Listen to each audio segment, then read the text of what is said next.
What's up, guys? Welcome back to the YouTube channel.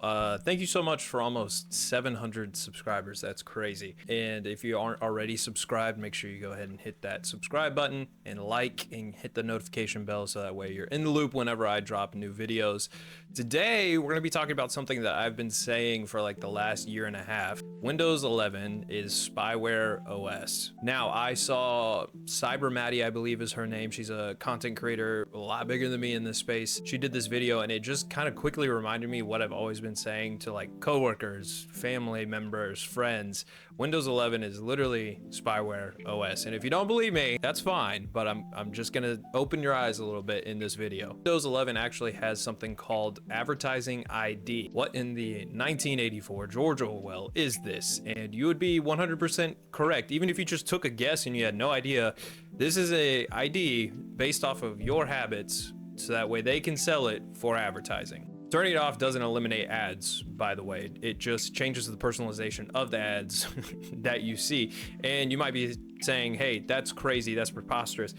Microsoft themselves, that it's real. So yeah, that's crazy. Now, here's the feature that's absolutely crazy, and it's called recall. And I'm gonna read verbatim right here real quick what its value proposition is.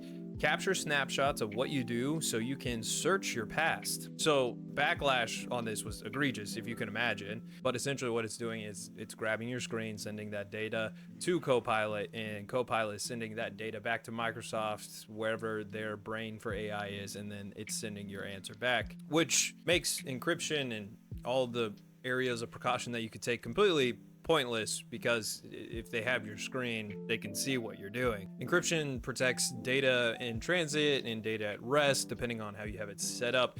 But the final boss, if you will, the final layer of plaintext is your screen. And if they have your screen, then the encryption is pointless. Anyways, I digress. Here's a big feature in Windows that you might be familiar with if you work at kind of a larger scale company or you just use it yourself, is BitLocker. If you happen to forget your BitLocker, the recovery key process is quite a pain in the butt to go through to gain access back to your drive, because that's what BitLocker is. It's the drive encryption before you enter your device, and you have to enter a key that you have set up to unlock it, so that way you can gain access to said device before logging in. So Microsoft, as of recent, they store your BitLocker recovery key on your cloud account. I'll say that one more time. They store your BitLocker recovery key on your cloud account. So if you use OneDrive and all that good stuff and you have BitLocker, your recovery key is stored in Microsoft's cloud. And I'm just reading this directly from the source.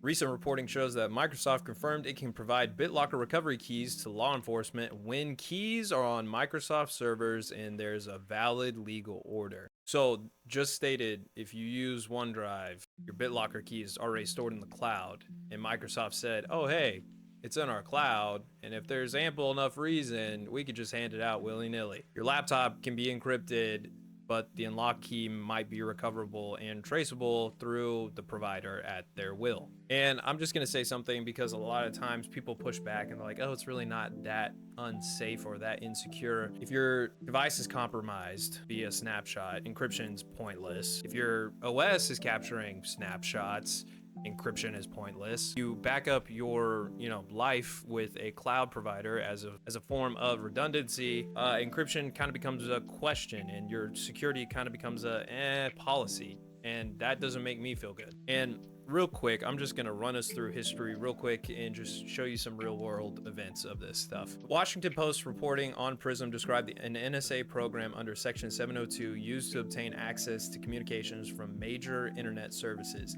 Civil liberty orgs have long argued Section 702 enables warrantless collection that can sweep up Americans' communication incidentally, and they've challenged it as unconstitutional in effect. If you might remember, a man with the name of Snow tried to make everybody aware for this and had to flee the country and can't come back and hasn't been pardoned. Here's a direct example of Microsoft and the NSA collaborating. The Guardian reported, based on Snowden documents, that Microsoft helped the NSA work around encryption concerns related to services like Outlook.com and Skype, just like two of the bigger communication forms of programs that we have in society, but it's fine.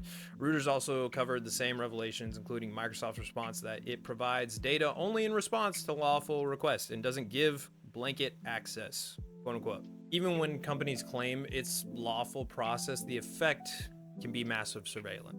Here's another example. Yahoo secretly built software to scan incoming emails to comply with classified government demand, according to Reuters. Wired covered the backlash and civil liberties concerns. This is real. This is 100% real. And I'm gonna show all the stuff on the screen. Here's another crazy one. Apple reportedly dropped stronger iCloud backup encryption after the FBI concerns.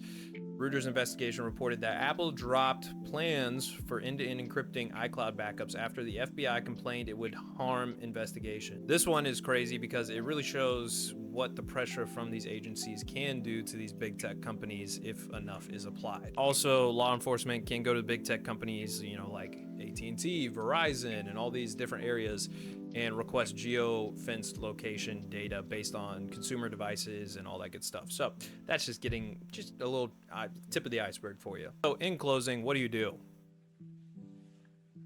I don't know. Like, in all fairness, honestly, if you want to back up something securely and redundantly, keep it offsite, make your own storage, make your own servers, make your own Plex server, do a bunch of different things. Your data is actually forming more and more, and it's crazy to say this, into you as a person. And what you do with that data actually matters because these big tech companies are selling off your data and giving law enforcement access to it if they ask for it. And it really kind of is just a really sobering moment. I made the 1984 George Orwell joke earlier, but ultimately we're creeping closer and closer to that reality. So protect your data, back it up locally, keep everything as local as possible, and yeah, Windows 11 spyware. Like always, guys, if you enjoyed this content, make sure you hit subscribe, like, hit the notification bell so that way you know when I drop a video next. And like always, I'll see y'all in the next one. Peace.